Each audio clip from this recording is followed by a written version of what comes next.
कहानी एक भागलपुर नामक गांव की है। इस गांव में एक रामू नाम का आदमी अपनी पत्नी रूपवती के साथ रहता था। रामू बड़ा ही ईमानदार और भोला था। वह दिन भर लोगों को नदी पार कराने का काम करता था और साथ में रामू की पत्नी फूलों की माला बनाती थी, जिससे रामू का परिवार चलता था। भाग्यवान, ओ भाग्यवान, जल्दी से मुझे मेरा खाना बांध कर दे दो, मुझे देर हो रही है। लाती हूँ, रुको। इनको हर चीज जल्दी और हाथ में चाहिए, रुको। अरे भाग्यवान, खाना बनाने में इतना समय लगता है क्या? तुम्हें पता है ना, मुझे देर हो रही है। भाग्यवान, अगर आज मैं ठीक समय पर नहीं गया तो मुझे आज नदी के उस पार जाने वाले यात्री नहीं मिलेंगे।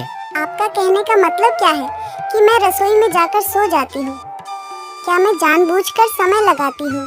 भाग्यवान, तुम हमेशा मेरी बात का गलत मतलब क्यों निकालती हो? मैं तो ऐसे ही कह रहा हूँ। अब मेरी बात ध्यान से सुनो। जब आप यात्रियों को नदी पार कराओगे तो मेरे लिए जंगल से फूल लेकर आना, भूल मत जाना, क्योंकि घर में माला बनाने के लिए एक फूल भी नहीं है। अरे भाग्यवान, ये बात तुम कल से 10 बार कह चुकी हो। मुझे याद है, मैं आते समय तुम्हारे लिए जंगल से फूल लेकर आ जाऊंगा। ठीक है, अब मैं जाऊं। ठीक है, अब आप जाओ और ठीक समय पर खाना खा लेना और कुछ पैसे कमा कर लेकर आना। हर बार की तरह बुद्धू मत बन जाना, क्योंकि घर में अब अनाज बिल्कुल खत्म हो गया है। ठीक है, अब मैं चलता हूँ। रामू घर से नदी की ओर चलता है।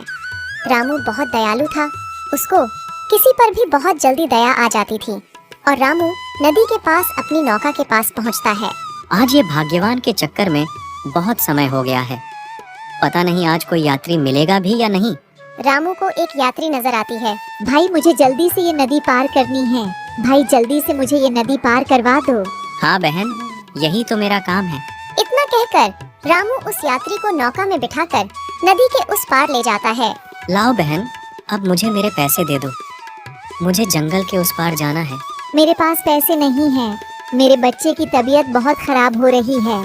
मेरा यहाँ आना बहुत जरूरी था। अगर मैं आपको पहले ये कह देती कि मेरे पास पैसे नहीं हैं, तो आप मुझे नदी पार नहीं कराते।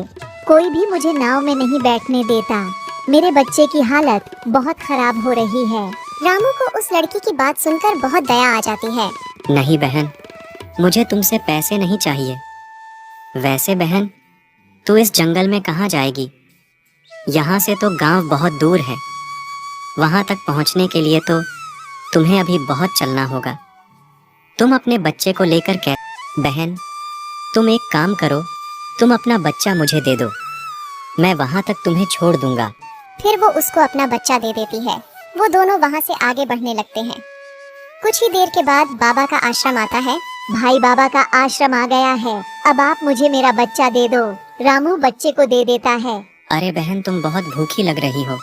लो, तुम ये मेरा खाना ले लो। नहीं भाई, मैं आपका खाना नहीं ले सकती हूँ। मैं अगर आपका खाना ले लूंगी तो फिर आप क्या खाओगे? अरे ले लो बहन, शर्माओ मत। मुझे आज भूख नहीं लग रही है। रामू उस लड़की को अपने हिस्से का खाना दे देता है और आगे। घर पे रामू की पत्नी, अरे जी, आपने फूल लाया कि नहीं? मुझे फूलों का बहुत जरूरत है। अरे भाग्यवान, वो आज रास्ते में एक महिला मिल गई थी, उसे बहुत तकलीफ थी, तो मैंने उसकी मदद कर दिया। ठीक है जी, अब आप बैठिए, मैं खाना निकाल देती हूँ। आप कल फिर से जाना और फूल लेके आना। अगले दिन रामू फिर से नदी पे गया। उस दिन उसे कोई सवारी नहीं मिला तो रामू सो गया। तभी अचानक से वहाँ पे नदी की देवी प्रकट हुई और रामू की नींद खुल गई। रामू, क्या हुआ? तुम इतने उदास क्यों हो? देवी जी, मैं एक गरीब नाविक हूँ। दिन भर काम करने के बाद घर के लिए खाना का इंतजाम कर पाता हूँ। रामू, मैं तुम्हें एक ये सोने से भरी हुई थैली देती हूँ, तुम खुश रहना। बहुत बहुत धन्यवाद देवी जी, मैं आपका ये एहसान याद रखूंगा।